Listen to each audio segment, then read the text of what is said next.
adaptación celular. Vamos adelante. Previamente vamos a hacer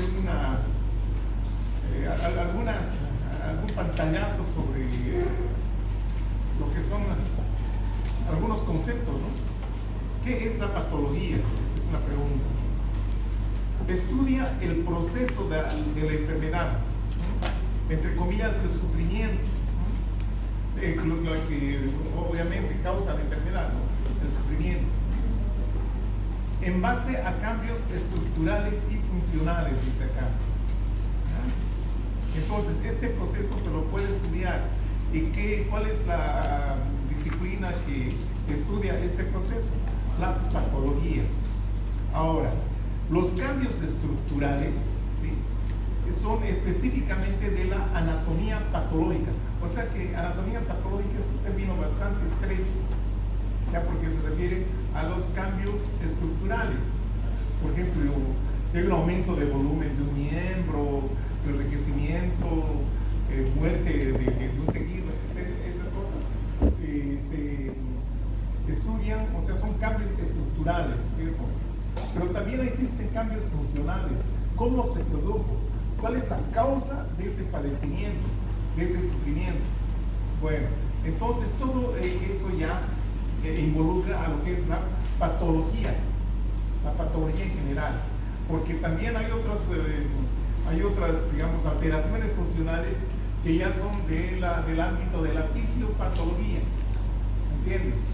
Entonces es bastante amplio todos estos términos en cuanto a la patología. Bueno, otro detalle, dice acá, es el puente entre las ciencias básicas y la práctica clínica. Las ciencias básicas obviamente son la histología, la anatomía macroscópica, la neuroanatomía, en fin, ¿no? La fisiología humana normal, ya, la microbiología, parasitología. Bueno, entonces es el puente, dice acá. Es por eso que no sé por qué se consideró a la patología en un segundo año, si debía ser una asignatura de tercer año, ¿no? Pero bueno, las cosas son así. Bien, entonces para poder estudiar todo este proceso, se utilizan una serie de métodos, ¿no?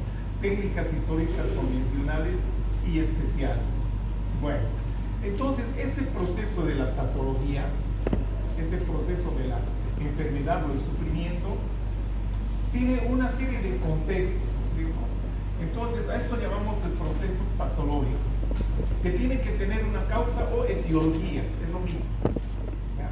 Etiología o causa.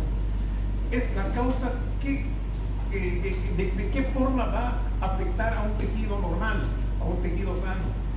¿Ya? Si es una bacteria que puede eliminar toxinas, entonces va a matar el tejido, las células, en base a sus toxinas. Entonces, esa situación sería la patogenia, la forma como altera, cómo se produce la enfermedad, la patogenia. Luego, ¿qué cambios ocurren durante este proceso? ¿Ya? Esa es la morfología. Entonces, lo que se ve, lo que se puede observar, el tejido alterado, ¿cierto? Bueno, y todo eso nos da una repercusión clínica, ¿verdad? Que ya puede ser dolor, aumento de volumen, cambios en el color, del dolor, etcétera, etcétera, ¿no es cierto? Esa es ya la repercusión clínica, o simplemente la semiología, ¿no es cierto?, que es el estudio de los signos y síntomas, ¿ya?, de un proceso patológico. Bien. Entonces, ¿qué pasa con el individuo? Que constantemente está sometido a diversos factores ambientales y noxas, ¿no? Factores ambientales como el calor, el frío, las inundaciones, en fin, y otras noxas que pueden ser infecciones, comidas de mal estado, en fin, que afectan al individuo, ¿no? Y el individuo como tal también es un ser que tiene sus propias defensas, ¿no? Y estas defensas también dependen del grado de nutrición. Es un problema, digamos, o no digamos problema, sino sí, es una situación que ya, digamos, depende de su genética, digamos así. Hay personas que están bien dotadas, bien alimentadas, que son capaces digamos, de afrontar el estrés ambiental o a las noxas, ¿no? Que puede ser potencialmente pudiendo producir enfermedad en el individuo. Bueno, ahora, de acuerdo también, estas noxas o factores ambientales tienen sus distintos grados de severidad, ¿cierto? Mientras más severas sean, obviamente el individuo, mientras más fuerte sea, va a aguantar, digamos así. Pero de lo contrario, pues hay enfermedades, hay individuos que están desnutridos, entonces estos son más proclives a cierto tipo de enfermedades, ¿no es cierto? Con menor resistencia. Entonces aquí viene el proceso salud de enfermedad. Mientras más defensas, más resistencias tenga el individuo, entonces la enfermedad va a ser pasajera y va a volver a una situación de salud. Pero si este individuo tiene bajas defensas y las situaciones estas del estrés o las notas son severas, entonces es muy probable que la enfermedad permanezca, ¿no es cierto?, o se establezca. Y esto ya depende de muchos otros factores, de una buena curación, etcétera, etcétera, que pueda volver a una situación saludable, o de lo contrario puede llegar a la muerte, ¿no? Entonces es muy importante. Son factores, como les decía, factores ambientales, noxas y el individuo también, ¿no es cierto? Las condiciones del individuo que determinan ese equilibrio entre salud y enfermedad. Muy bien. Bueno, ahora, para estudiar en patología, ¿qué métodos vamos a estudiar? ¿De qué método nos valemos? La más común es la patología quirúrgica. La patología quirúrgica. Bueno, entonces para estudiar, para nuestro estudio, para poder observar los cambios, ¿sí? Entonces, como les decía, echamos manos a una serie de métodos, ¿cierto?, utilizados en patología quirúrgica. Por ejemplo, digamos, el primer contacto, ¿sí?, de alguna alteración a nivel del cuerpo es la observación simple. Esto ya depende un poco del cirujano o de algún facultativo que esté en contacto con el enfermo, ¿no es cierto? Entonces él verá qué es lo que está pasando, ¿no es cierto? Y de acuerdo a eso, haciendo sus estudios complementarios, etcétera, verá qué procedimiento es el más apropiado para que ese individuo pueda, digamos, salir del estado de enfermedad y pueda volver a una situación saludable, ¿no es cierto? Entonces tenemos acá la biopsia, ¿no es cierto? La biopsia es la obtención de una muestra de tejido enfermo, pero esto generalmente es en un ambiente de consultorio, ¿no? Consultorio, ¿ya? No necesita un quirófano, etcétera, ¿no es cierto? Es ambulatorio, perdón, las biopsias. Luego tenemos ya en ambiente quirúrgico la extracción de piezas quirúrgicas, vale decir tumores, grandes lesiones, ¿no es cierto? O situaciones de tejidos anormales que no son superficiales, como en el caso una lesión de piel, por ejemplo, es susceptible a que pueda obtenerse con biopsia ambulatoriamente. Pero ya, digamos, un tumor gástrico, pues no se puede hacer una biopsia, ¿no es cierto?, en un consultorio, no. Necesariamente necesitamos un ambiente quirúrgico. Entonces ahí se hace un procedimiento quirúrgico para obtener esas muestras, ¿no es cierto? O sea, puede ser también una apendicitis, puede ser una vesícula, una colecistitis, que esté provocando una serie de molestias en el paciente, ¿no? Bueno, estas serían, digamos, las piezas quirúrgicas. Luego tenemos otros métodos, como ser la punción aspiración por aguja fina, así se abrevia PAP, punción, aspiración por arruga fina. Eso también puede ser en algunas lesiones que son relativamente superficiales. Por ejemplo, ganglios linfáticos, ya en mama, algunas lesiones mamarias, algunas lesiones a nivel de tiroides, donde se introduce una jeringa, ¿sí? Una jeringa con el émbolo al fondo, ¿sí? Entonces, al extraer el émbolo, ¿sí? Se crea un vacío, y ese vacío hace que aspire tejido, aspiren células, ¿ya? Aspiren células. Entonces, esas células aspiradas se deposita en un portoguetos, ¿sí? Se hace un extendido, se tiñe y se observa a la microscopía. Esa es la función aspiración por arruga fina. La citología exfoliativa. Este es un método, sobre todo, muy utilizado en la patología ginecológica, en la detección del cáncer de cervix uterino. El famoso método del Papa Nicolau. Entonces, a nivel del cuello, el orificio cervical externo, con una espátula se rota y se extrae secreción a nivel del cuello uterino, ¿ya? En ese sitio, digamos que es el inicio de donde se desarrolla el cáncer cervicuterino. Entonces, esa secreción se hace lo mismo, se extiende en un portoobjeto, se tiñe y ahí se identifica si hay células alteradas o simplemente es una infección, ¿cierto? Otros métodos son los métodos intraoperatorios, Este es en el caso de, les voy a poner un ejemplo, de una mujer que tiene un tumor de mama, digamos, puede en cualquier otro lado, pero pongamos ese ejemplo.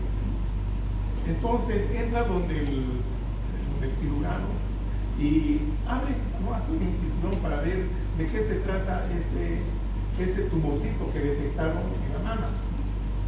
Entonces ve que es un nodulito bien encapsulado, no está, digamos, adherido a ningún otro plano, sino está bien encapsulado. Entonces es fácilmente enucleable, se lo puede sacar fácilmente, se pone en formol y se manda a patología, al laboratorio de patología. Pero, ¿qué es lo que pasa si es un tumor que tiene una serie de raíces que están invadiendo el tejido vecino? Entonces ahí sospecha el cirujano de que se trata posiblemente de algún tumor maligno. Podría ser, o es lo primero que piensa. Entonces, ¿qué es lo que hace?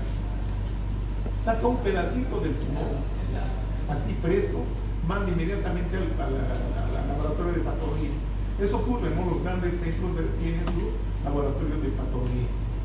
Entonces, en el laboratorio de patología se hace el estudio intraoperatorio, tiene que ser rápido. Entonces, existen varios métodos intraoperatorios. Uno, por ejemplo, es el de la congelación, ya que ya un poquito va perdiendo la exigencia. Pero hay otro que son de las improntas. Entonces, se agarra el tumorcito, se hace un raspadito de la superficie del tumor, ¿sí? Y ese material que se ha raspado se extiende en las láminas. Entonces, un extendido bastante delgado. Se fija, se tiñe y se lee. Entonces ahí muy fácilmente se puede reconocer si existiesen células malignas.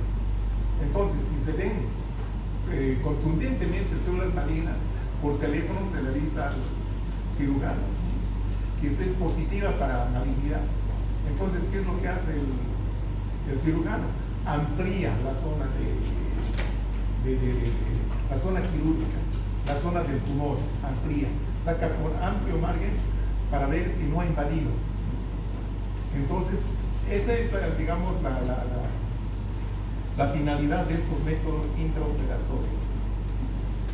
Luego tenemos las autopsias, que es más, esto está más en el ámbito de patología legal, medicina legal, no las autopsias, que no saben de qué murió. Entonces se hacen estudios, ¿no? Estudios ya, como les decía, legales, médicos legales. Ahora, en los grandes centros, muy antiguamente se utilizaba mucho hacer estas autopsias, digamos, las autopsias científicas, ¿no es cierto? Donde algún paciente en algún servicio fallecía y no tiene un diagnóstico definitivo. Entonces, para saber de qué falleció, entonces se le pedía al servicio de patología que haga la autopsia, ¿no? Entonces el patólogo abre el cadáver, ¿ya? Y saca muestras de todo tipo, de todo lado, y hace todo un estudio de las muestras y se puede establecer digamos, la causa de muerte, ¿no? Como ya falleció, entonces es mucho más asequible, más fácil, ¿no? Buscar cosa de que no se puede hacer en un paciente vivo. Bueno, y la patología molecular, que está muy en boga ya. Esto es en base a una serie de marcadores tumorales, ¿cierto? Esto es para, digamos, facilitar y afinar más el diagnóstico, para ver, digamos, la estirpe celular de algunos tumores que son tan agresivos, que estos tumores, digamos, ya pierden su naturaleza, ¿ya? Que no se sabe si son de origen mesenquimal o de origen epitelial. Entonces, son indiferenciados, ¿ya? Anaplásicos se llama. Entonces, para esto se utilizan los marcadores tumorales, ¿no? Para determinar digamos, el origen de este tumor. Ya vamos a ver unos ejemplitos aquí. Por ejemplo, aquí tenemos unas lesiones en piel, ¿no? Estas que son pústulas.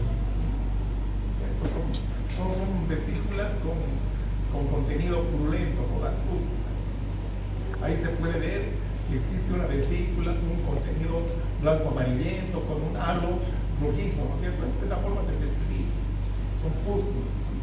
Y acá tenemos una pieza quirúrgica. Este es un útero que se le ha extraído por la presentación de estos múltiples nódulos, que son tumores de tejido muscular liso. Son los famosos miomas. Aquí está abierto ya. Este era un nódulo que se lo ha partido, ¿no? Se lo abrió. Ahí están los anexos. Aquí está la cavidad endometrial. Este es el cuello. Esta es la conducta endocervical, el endocérebro. Entonces, esto hay que pesar, medir y describir, ¿no? Esa es la macroscopía, el estudio macroscópico. Acá tenemos las biopsias. Como les decía, en lesiones superficiales. Puede ser un lunar, no sé, alguna zona, digamos, rara que esté en la piel. Entonces, se hace con bisturí, puede ser con bisturí, como en este caso, o bien con un aparatito que se llama el punch. Eso es un cilindro que tiene sus bordes afilados. Entonces, con previa anestesia local, se introduce ese cilindrito para sacar la lesión, ¿no? La lesión que estamos viendo acá. Esto es cuando son las lesiones muy pequeñitas. Ya, ¿qué otra cosa vamos a ver? Ahí estamos viendo, miren, este es el punto. Esta es la piel, ya previamente anestesiada. Se está introduciendo el punto, rotando así, haciendo rotes para introducir.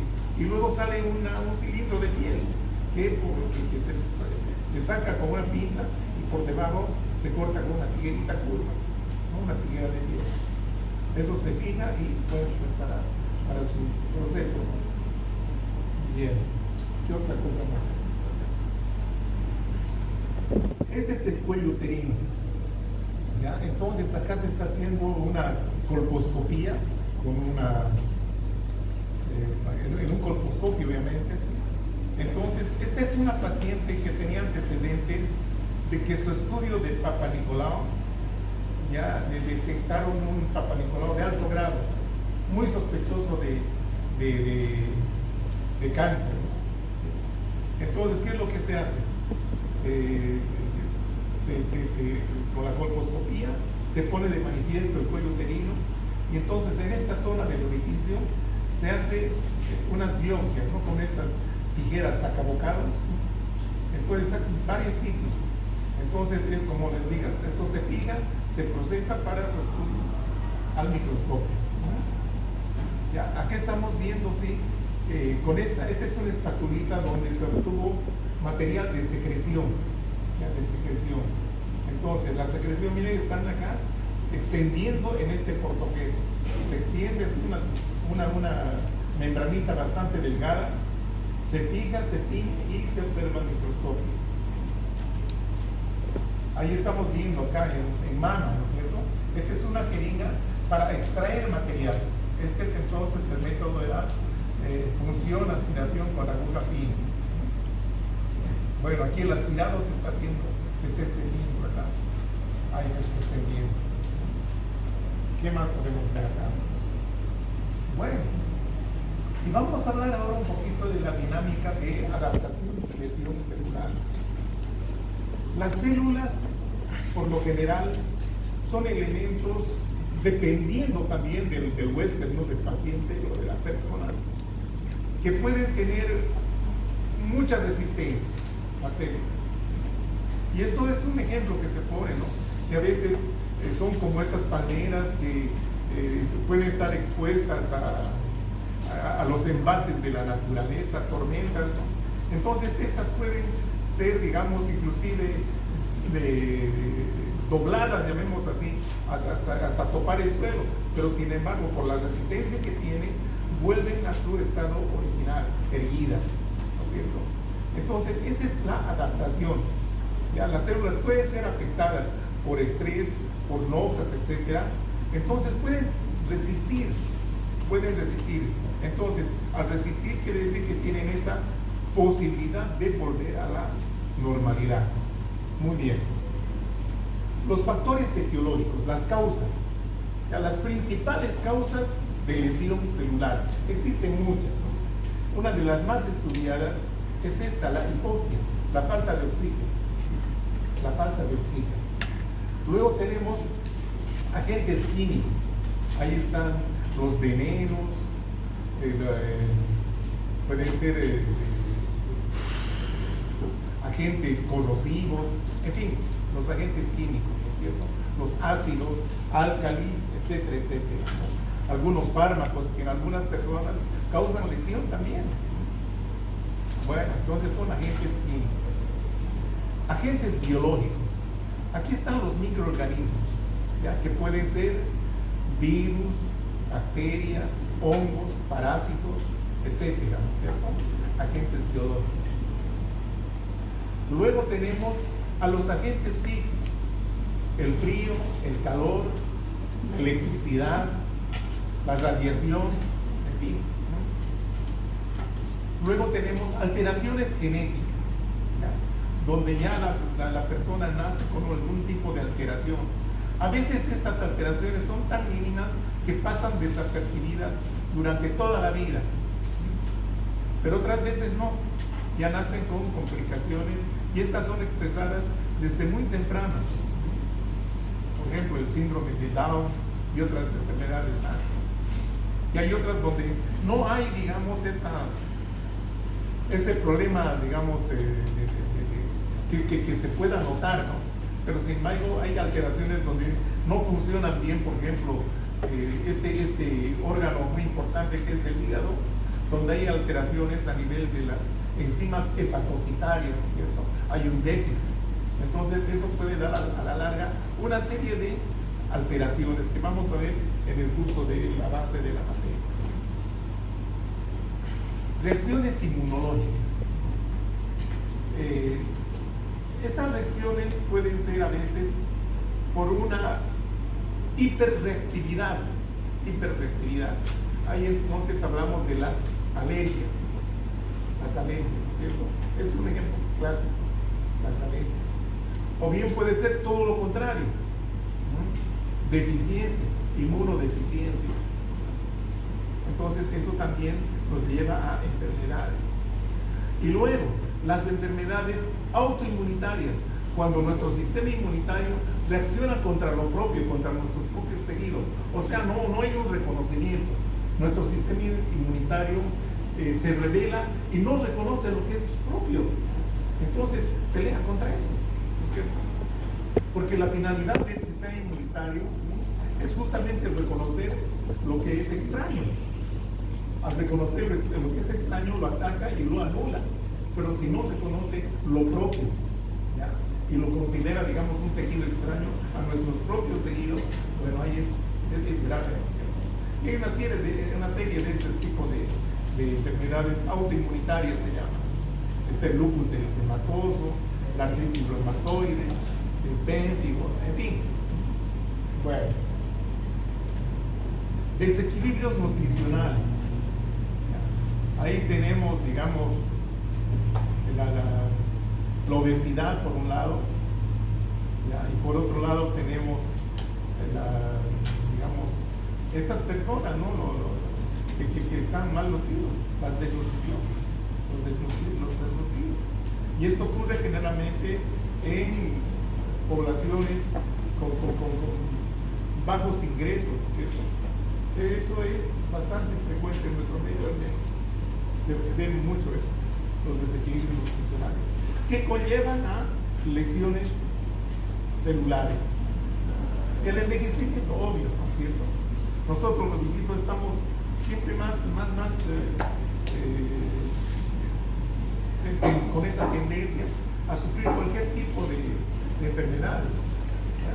Porque ya nuestras defensas, nuestra resistencia, ya va en disminución, va en detrimento, disminuyendo el envejecimiento celular. Ya no reponemos como antes, ¿no es cierto? Ya no nos renovamos como antes. Bueno, alteraciones psicosomáticas. Bueno, aquellas personas que están, digamos, con alteraciones a nivel de razonamiento, los loquitos, que a veces se autoinfligen, claro que sí. O creen que están enfermos, o bueno, hacen cualquier cosa, ¿no? Son personas que tienen alteraciones psicológicas, ¿no es cierto? Que están también proclives a ser el blanco de algún tipo de lesión, sobre todo de lesiones. Bueno, entonces volvemos sobre este otro asunto, ¿no es cierto? Ahí está la célula normal. Cuando la célula normal está funcionando bien, entonces llamamos que está en una situación de homeostasis, en una normalidad. Aquí estamos viendo, ¿no? El estrés ambiental puede estar, digamos, sujeto a una situación de estrés. El estrés, todos lo sufrimos. Ya que no hay gasolina, que las colas, que no hay micros, que hay bloqueo por aquí, que nos cierran la universidad, en fin. ¿Sí? Esas son situaciones de estrés. Pero ya poco a poco hay personas que se adaptan a eso. Algunas personas con más facilidad, otras con menor, pero uno puede adaptarse y volver a esta situación de homeostasis. ¿Ya? Pero cuando nos enfrentamos a estímulos lesivos, a las noxas decimos acá, ¿sí? Entonces esto nos puede dar a una lesión celular. O bien, esta lesión celular puede provenir de una incapacidad de la adaptación. Entonces se produce la enfermedad. Ahora les decía, la severidad, ¿sí? de estos estímulos. Si es leve, transitorio, entonces puede ser una lesión reversible que puede, digamos, revertirse. Entonces volver a la normalidad. Ahora, ¿qué pasa si esa lesión está sujeta a un extremo, ¿no es cierto? Que es grave y progresiva, podemos llegar a la lesión irreversible, que esto se traduce con la muerte celular. Y la muerte celular puede llevarse a cabo de dos formas: la necrosis y la apoptosis. ¿Sí? Necrosis o apoptosis. ¿Ya? Muy bien. En la célula existen sistemas vulnerables, sistemas intracelulares vulnerables, que serían el talón de Aquiles de la célula frente a una situación de lesión celular. ¿Y cuáles son esos sistemas? Entonces aquí están marcadas con una flechita roja. Una es la membrana celular. La membrana celular. Aquí está marcando el retículo endoplásmico rugoso. ¿Y qué función se desarrolla en la retícula endoplasmática jugosa? La síntesis de proteínas. La síntesis de proteínas.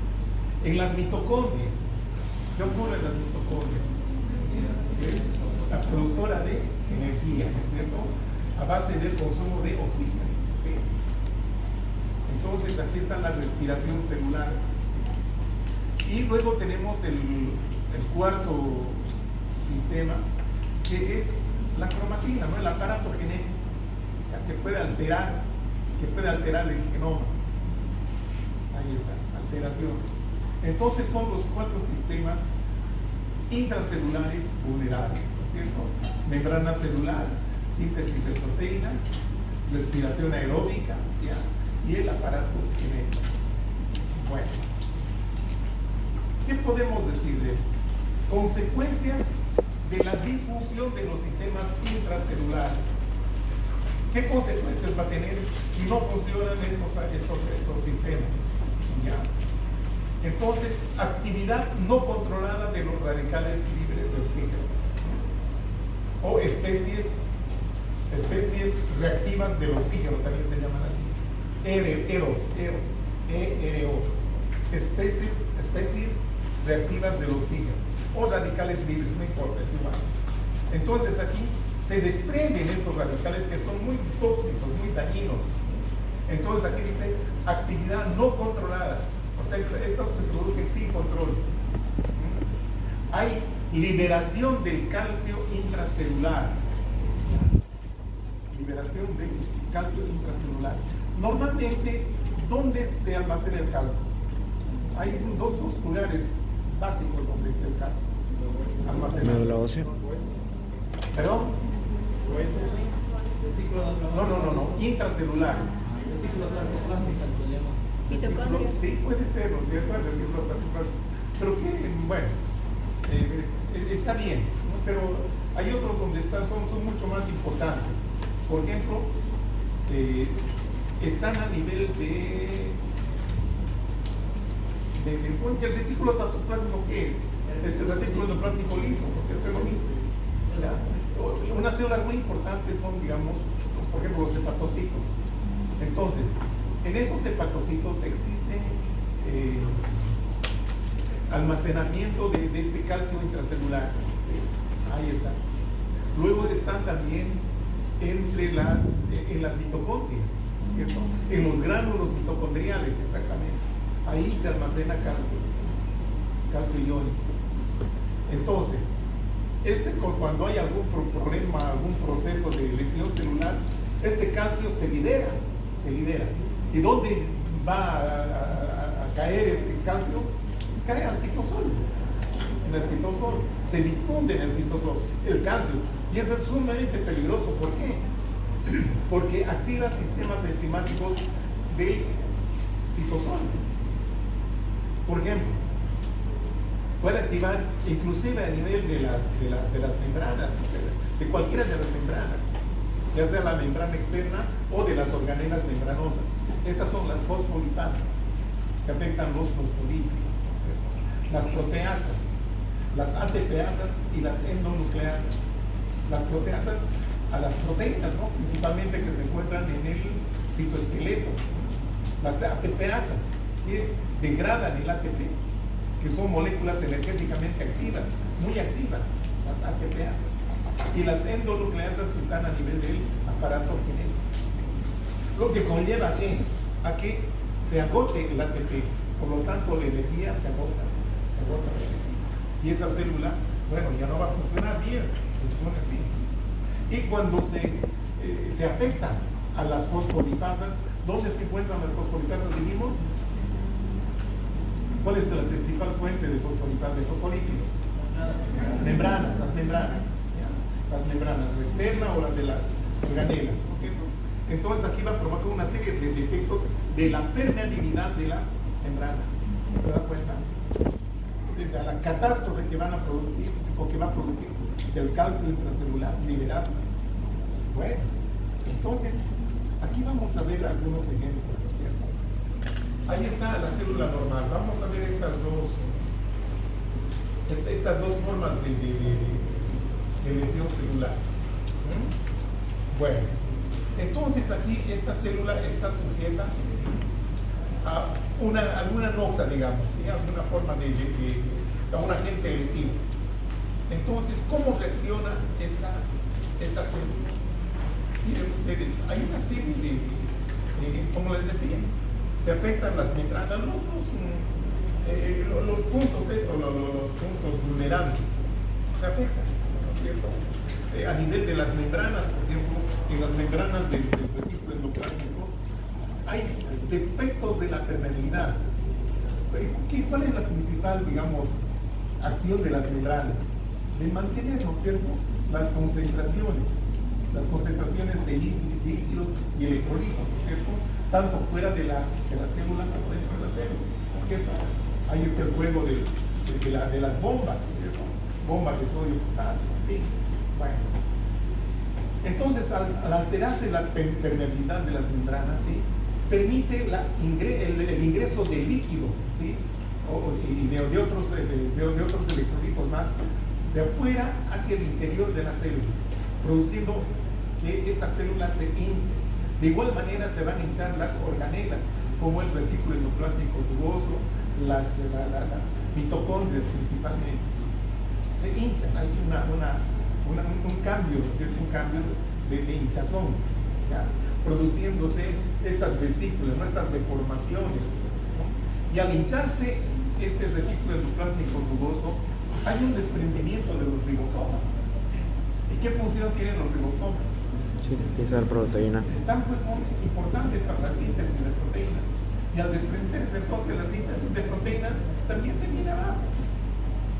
Eso contribuye, digamos, a la lesión. Entonces, si esta lesión no es muy profunda, todavía, o sea, que puede recuperarse, ¿sí?, y volver a la normalidad. Estos cambios se han estudiado principalmente con la deprivación del oxígeno, el hipóxido. Es muy importante el hipóxido. Es el punto que más se ha estudiado.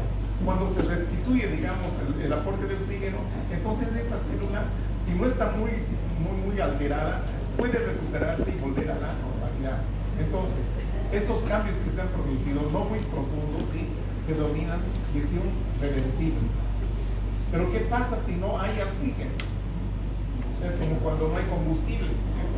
No hay oxígeno, ¿qué pasa? Ya pues se desata el caos, ¿cierto? Se desata el caos. Se rompen las membranas, ¿sí? A nivel de la cromatina nuclear, ¿sí?, se presenta una cariopignosis. Primero hay una condensación de la cromatina y luego la fragmentación. Ahí ya, esto no vuelve, es una lesión irreversible, ya es la muerte celular, es la muerte o la necrosis. Hay también agrandamiento de las mitocondrias, no hay energía, no hay nada, es todo un caos. Aquí la célula está muerta, ¿ya? Pero estas células muertas no pueden estar ahí, ¿no es cierto?, divagando por nuestro sistema. Entonces inmediatamente se activa, ¿sí?, ya son cuerpos extraños y es un material extraño. Entonces se dispara la respuesta inmunitaria y los primeros en llegar son los neutrófilos y luego vienen los macrófagos. ¿Y con qué situación, con qué finalidad vienen estas células, estos leucocitos? Para liberar sus enzimas, para terminar de degradar esta célula, y los macrófagos van a comer lo que sobra de estos para que sean eliminados afuera, ¿no es cierto?, y el ambiente se mantenga limpio. Esta es la necrosis, ¿ya?, para diferenciarse de la otra forma de muerte celular, que es la apoptosis, que la vamos a estudiar en un apartadito, no sé si en esta clase o tal vez en la próxima. Bueno, aquí, ocurre lo mismo, pero para que ocurra apoptosis, los agentes causales son distintos. Eso no ocurre en la hipoxia, no. Generalmente puede ocurrir esto en células tumorales o en células infectadas por virus.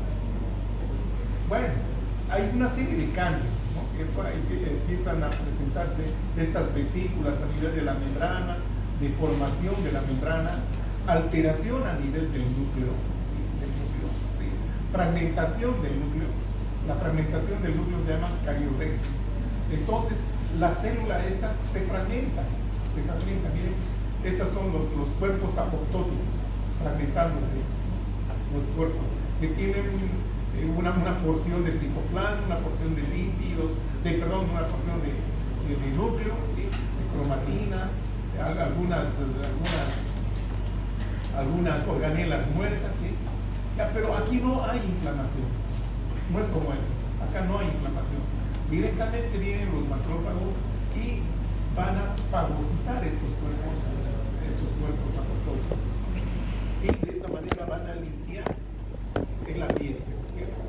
Pero no hay inflamación, que es una de las principales diferencias con la apoptosis.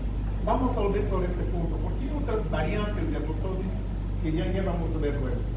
Bueno, y les decía que la forma de lesión celular más que se va a ser estudiado es la hipoxia, ¿cierto? Entonces, ¿qué pasa con la hipoxia? Estamos viendo acá un vasito pequeño, ¿cierto? Acá se ha producido un coágulo, se ha obstruido, se ha bloqueado. Entonces, esto no deja pasar la sangre. Y ustedes saben que con la sangre viene el oxígeno. Entonces, ¿qué pasa con esta célula que está en un ambiente hipóxico? No hay oxígeno. Bueno, ¿qué es lo que va a pasar? Primero, son afectadas las mitocondrias, ¿no es cierto?, de estas organelas, que utilizan mucho el oxígeno, esas reacciones oxidativas. La principal es la fosforilación oxidativa. ¿Con qué motivo se produce esta fosforilación oxidativa? Y del transporte de electrones, etcétera, para producir ATP, el ATP, adenosín trifosfato. ¿Y qué pasa con el ATP? Es la energía que da las células, ¿no? Y la produce en base al oxígeno, mediante esta reacción que se llama fosforilación oxidativa. Ahora, si no hay oxígeno, bueno, se imaginarán, ¿no? Disminuye, ahí está la flechita, disminuye la fosforilación, disminuye la producción de ATP, ¿no?, energía. Y cuando disminuye la producción de energía, ¿qué otras estructuras va a afectar a nivel de la membrana? Miren, la bomba de sodio. La mayor concentración de sodio está afuera y menor concentración de sodio está dentro de la célula. Lo contrario ocurre con el potasio. Hay mayor concentración de potasio dentro y menos potasio fuera. Entonces, ¿qué se establece acá? Se está estableciendo una diferencia de concentración, un gradiente de concentración, ¿no es cierto?, de estos iones, de estas moléculas. Entonces, ¿qué es lo que pasa? Como donde un sitio donde hay mayor concentración a un sitio de menor concentración, es mucho más fácil el ingreso, en este caso, del sodio. Es mucho más fácil por la diferencia de concentraciones. Pero eso no puede ocurrir, porque si se produce una igualdad de concentraciones, que es lo que tiende la naturaleza, entonces no ingresan ni salen algunas otras moléculas. Y eso no sería bueno. Para que funcione la célula es importante que esté vigente esta diferencia de concentraciones. Así entra agua, sale agua, hay intercambio del medio extracelular y el medio intracelular, ¿entienden? Es importantísimo eso. Bueno, y si no hay energía, bueno, pues no funciona la bomba. ¿Y qué es lo que va a pasar? Entonces, el sodio se entra a paso al parado. Y ustedes saben que el sodio siempre arrastra agua. ¿Y el agua qué es lo que produce? Hinchazón. Aumenta, se hincha la célula. Y lo mismo ocurre con las organelas intracelulares. Es la misma membrana. Entonces, al haber una disminución del ATP, bueno, las bombas fracasan. Entonces hay edema, ¿no es cierto? Entonces, ¿qué pasa acá? Hay aumento de flujo, de entrada, agua y sodio. Miren, también el calcio intracelular está entrando para aumentar el caos que produce el calcio dentro de la célula. Ya les dije que el calcio dentro de la célula, ¿qué es lo que hace? Activa los sistemas enzimáticos. Y eso es horroroso. Entonces, ¿qué pasa? Aparte de la célula en su totalidad, también se hincha el retículo endoplásmico, los retículos en general, y con desprendimiento de ribosomas, ¿no? El edema celular, pérdida de las microvellosidades, en el caso de que hayan tenido sus microvellosidades. Ya no son cilíndricas con sus pelitos, así como Bart Simpson, no. Ya entonces se vuelve una pelota. Ya no es un cilindrito, es una pelota, porque se han perdido las microvellosidades. ¿Qué más ocurre acá? Bueno, acá la celulita todavía, o la mitocondrita, todavía da sus patadas de ahogado. Echa mano a la glucólisis anaerobia. Echa mano a la glucosa, degrada la glucosa, pero sin oxígeno. Por eso se llama anaerobia. Glucólisis anaerobia. Eso para producir energía de alguna forma, alguna poquita de energía que se produzca mediante este mecanismo. Pero aquí también tiene sus colaterales, ¿no? Hay disminución del glucógeno intracelular, ¿sí? Y aumenta del ácido láctico y fosfatos inorgánicos, ¿no es cierto?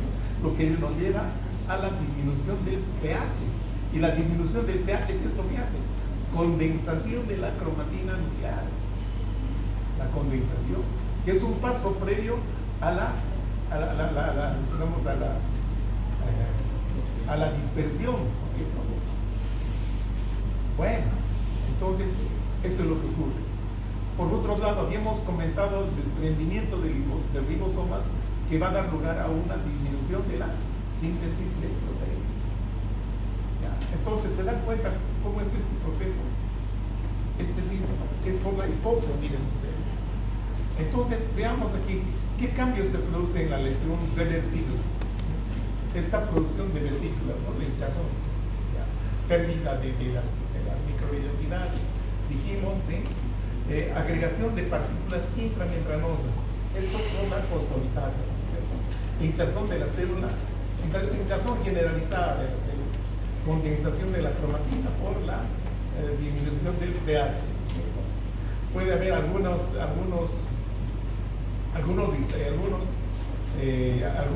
mitocondrias que directamente ya dejaron de funcionar, entonces estas van a ser fagocitadas por los lisosomas, autofagia, sus propios elementos, desprendimiento, etcétera, etcétera. Entonces, esta es la lesión celular reversible. ¿Qué pasa con la lesión irreversible? Irreversible, o sea que ya no vuelve a la normalidad. Entonces, se consideran como el punto de no retorno, o sea que ya no vuelve a la normalidad, a la incapacidad para revertir la función mitocondrial. Incapacidad para revertir la función. Trastornos profundos en la membrana celular. O sea, la membrana prácticamente se agrieta, ya se va separando, va produciendo una serie de orificios. Trastornos profundos en la membrana celular. Serían, digamos, los cambios que demarcan el punto de no retorno y ya se las considera como una lesión irreversible. Ahí estamos viendo, ¿no es cierto? Entonces, esta disgregación de la membrana, estos cambios profundos en la membrana, ¿sí? Van a producir una serie de procesos, como el aumento del calcio celular, del calcio intracelular, del calcio citosólico, proveniente de los gránulos mitocondriales, del retículo endoplasmático liso, de algunas células como el hígado, y también de la entrada del hemoglobina. Hay tres fuentes de llegada del calcio. Ahí está, aumento del calcio. ¿Y qué dijimos que produce este aumento de calcio? Activa los sistemas intracelulares. ¿Cuáles son estos? Fosfolipasas, por un lado, proteasas, endonucleasa, ATPasa. Muy bien. Las fosfolipasas, los fosfolípidos de membrana, ¿no es cierto? Afectan, ¿sí? Luego también las proteasas alteran las proteínas de la membrana y del citoesqueleto, dando lugar al daño a la membrana, ¿sí? El daño profundo. La endonucleasa a nivel de la cromatina, produciendo daño nuclear. Las ATPasas, el daño, ¿no es cierto? Que destruyen ATP, produciendo la disminución de la energía. Y la energía, ustedes ya saben cómo se traduce, las bombas, etcétera, etcétera. Bueno, y acá tenemos los cambios que se producen en la lesión irreversible. Ruptura de las membranas de los lisosomas, liberación intracelular de estas enzimas lisosomales, que van a, obviamente, digerir todo el material de la misma célula, ¿no? Lo que llama la autofagia. Ahí están, las van separándose, como es una doble membrana, la membrana celular, sobre todo la externa, las todas son iguales, pero puede desprenderse la membrana interna, produciendo un enrollamiento sobre sí mismo, lo que se llaman las figuras de Bellini.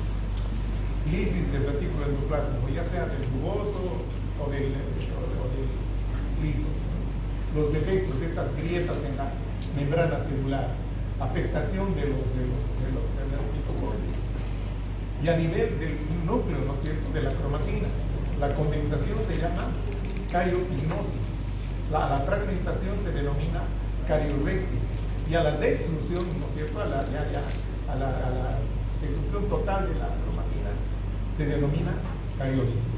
Entonces este es el contexto de la lesión irreversible, de la célula muerta, ¿no? Célula muerta, muy próxima a ser fagocitada, o primero va a ser, digamos, destruida por las enzimas de los leucocitos. Primero de los neutrófilos. Bien, ahí vemos, ¿no es cierto?, la necrosis. Ahí están los neutrófilos, liberando su artillería enzimática para destruir a esta pobre celulita. Todavía estaba muerta, ¿no? Bueno, entonces, necrosis, siempre con inflamación. En cambio, en la apoptosis no hay inflamación. Vamos. Los famosos EROS se llaman radicales libres del oxígeno, o dijimos especies reactivas del oxígeno. Ya la última edición de Robbins así la llama EROS.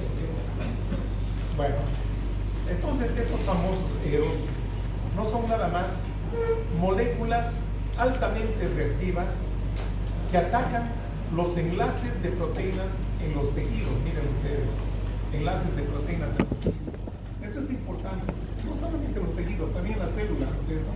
Sobre todo a nivel de las proteínas del citoesqueleto. También afecta el DNA, la cromatina de los núcleos. Y más importantes también, los más importantes ácidos grasos poliinsaturados que se encuentran en las membranas celulares. Entonces, ¿a qué se denomina un radical libre? O un radical tóxico, o una especie reactiva?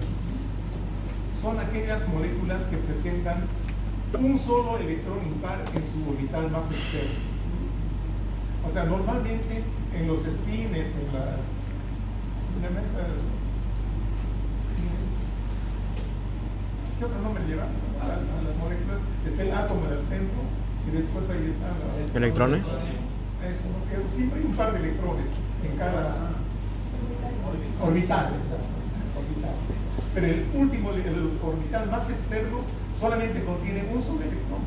Entonces a esa molécula se la considera como una especie tóxica, una especie o un radical tóxico, o una especie reactiva. Bueno, esa es entonces el concepto.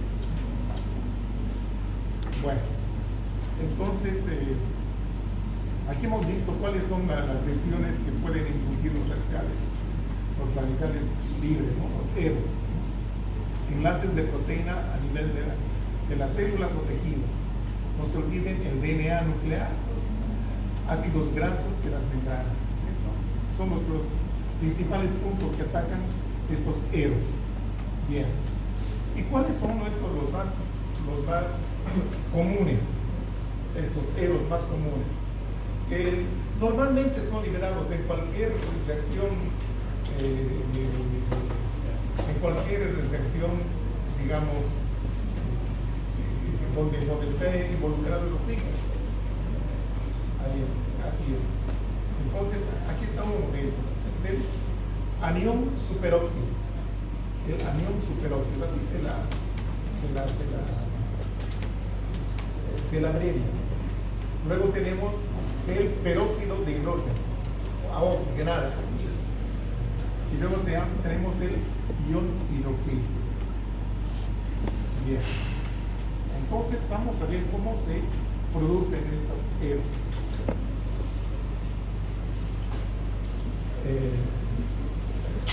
existen, el oxígeno interviene en una serie de reacciones oxidativas celulares.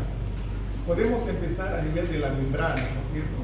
Tenemos aquí unas enzimas como la NADPH, que es la nicotinamida, adenina y nucleótido fosfato. Pero en el libro, chicos, no se preocupen. Entonces, esta reacciona con el oxígeno para reducirse. Entonces, esta reacción siempre va a liberar especies reactivas. También podemos ver que el óxido se utiliza en reacciones oxidativas a nivel del retículo endoplásmico liso en general, ¿no? El retículo endoplásmico liso, sobre todo en los hepatocitos. Existe acá, ¿no es cierto?, unas moléculas que es la P450, perdón, ¿no? Es una enzima P450 oxidasa, ¿sí?, que reacciona con el oxígeno. Luego tenemos a nivel de las mitocondrias, ¿no?, las enzimas de la cadena respiratoria. Que luego hay también enzimas citosólicas que reaccionan con el oxígeno. Bueno, y otras oxidasas, ¿no?, que se encuentran en los peroxisomas, sobre todo. En los peroxisomas. Bueno, entonces, de todas estas reacciones oxidativas, el primer elemento que se libera es la superóxido dismutasa. La superóxido, perdón, el anión superóxido, que esta reacciona con una enzima que es la superóxido dismutasa, eso es, que la transforma en el peróxido de hidrógeno. Se ha visto también que la energía radiante puede afectar directamente al peróxido de hidrógeno, ¿cierto? Entonces, en este peróxido de hidrógeno pueden intervenir otras enzimas, sobre todo de los peroxisomas, que van a catalizar este peróxido de hidrógeno, haciéndola de una especie reactiva en digamos, elementos inocuos, ¿no?, inofensivos, como acá tenemos dos moléculas de agua. Ahí está. Que no afectan, ¿sí? Bueno, luego tenemos que este peróxido de hidrógeno, gracias a una serie de reacciones, una de ellas es la reacción del pento, que interviene el fierro. Ya tenemos aquí el óxido ferroso y el óxido férrico, ¿no es cierto?, que va a producir la liberación de estas otras especies reactivas, que son los iones hidroxílicos. Que esto generalmente, gracias a otras enzimas de los peroxisomas, se las convierte en agua, ¿no es cierto?, totalmente inofensivo. Ya, ahora, si es que no se producen estos mecanismos protectores, ¿ya?, que eliminan la toxicidad de estas especies, y si estas especies persisten, ¿sí?, si no son eliminadas, entonces va a producir lesión celular. Eso es lo que dijimos hace ratito, ¿no es cierto? ¿Qué puede producir? ¿Qué elementos va a atacar? La membrana, ¿no es cierto?, produciendo peroxidación de líquidos. ¿Ya? Después dijimos los enlaces de proteínas, ¿no es cierto? Los enlaces de proteínas, produciendo lesión a nivel del citoesqueleto o de los tejidos, ¿no es cierto? Y por último, lesión a nivel del ADN, de la cromatina. Y de esta manera se produce la lesión celular. ¿Ya? Muy bien, jóvenes. Y ahí tenemos, es prácticamente lo mismo, ¿cierto? Aquí estamos viendo en la mitocondria la producción de Eros, ¿no es cierto? Aquí a nivel de la cadena la cadena respiratoria, ¿sí? Ahí está el ion superóxido, peróxido de hidrógeno y luego el radical hidroxilo. Y ahí están sus efectos: membranas, enlaces proteicos y el ADN. No se olviden eso. Tal vez para un poquito ratificar, ¿no es cierto? Aquí tenemos el agua, ¿no es cierto? Que digamos hay un fracaso, digamos, para acá. Este es el peróxido de hidrógeno. Hay un fracaso de estas enzimas que degradan el peróxido de hidrógeno para convertir en 2 moléculas de agua. Hay un fracaso, ¿no?, de estas enzimas del peroxisoma. Entonces, ¿qué es lo que va a pasar? Que permanecen estas moléculas de peróxido de hidrógeno que gracias a la reacción de Penton se convierten en reacciones hidroxilo, que son las más digamos, las especies más reactivas, ¿no? Estas que atacan ciertos puntos de la célula, produciendo la muerte celular. ¿Está bien? Por ejemplo, peroxidación de los lípidos de membrana, habíamos dicho proteínas, el ADN principalmente. Entonces, aquí tenemos acá el ion hidroxilo, así se llama. Bueno, y la muerte celular. Bueno, jóvenes, vamos a ver la morfología de la lesión celular reversible.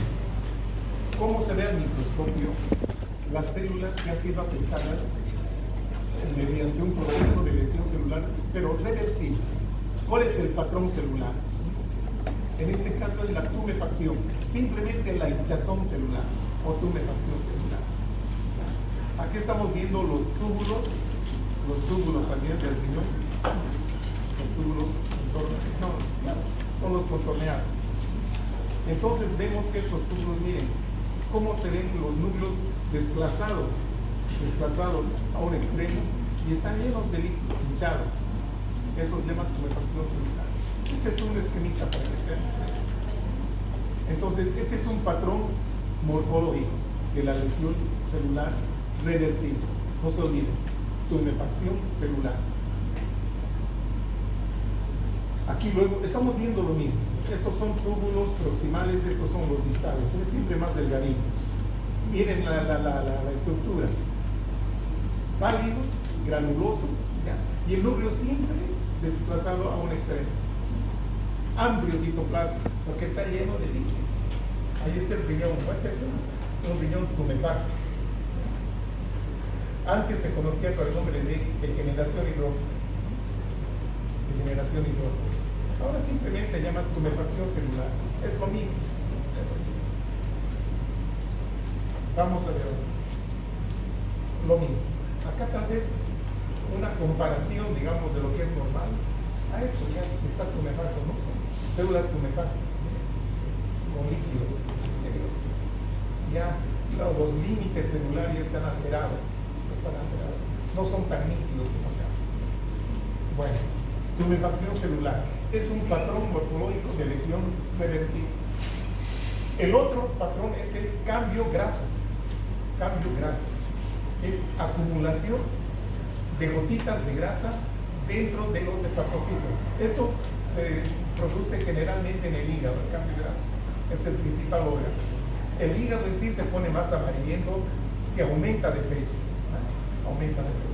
No se olviden, son lesiones reversibles. Aquí estamos viendo una imagen. Miren, estas son las gotitas de grasa, grandes y pequeñas, ¿no? Macro, micro vesículas de grasa, cambio graso, o el hígado graso, que también se llama, ¿no? El hígado graso, lesión reversible por lo general. Ahí vemos, miren, están pequeñas gotitas, algunas grandes, pero predominan las pequeñas. Aquí ya predominan las grandes. También se denomina esteatosis. Cuando son pequeñitas son microvesiculares y cuando son grandes son macro. Aquí, por ejemplo, tenemos macro y microvesicular. Esto es en hígado. Aquí podemos ver en corazón estas gotas de grasa en los miocitos cardíacos. Ahí vemos miocitos cardíacos.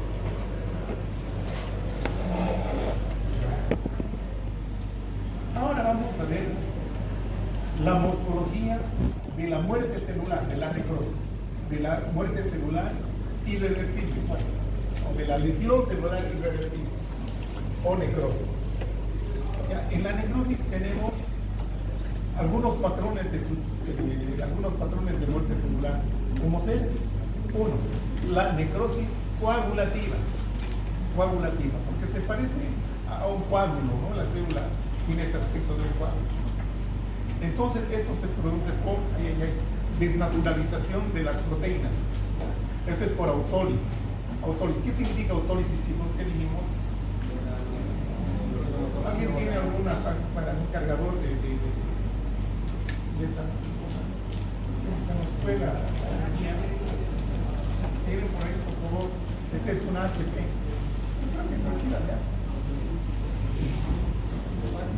Bueno, no perdamos tiempo. Autólisis, ¿qué dijimos que era autólisis? Cuando la célula muere por acción de sus propias enzimas. Autólisis, eso es. Entonces, ¿cómo se ve? Que hay preservación de las siluetas de las estructuras. Preservación de las siluetas. O sea, se puede reconocer al tejido muerto, se le reconoce.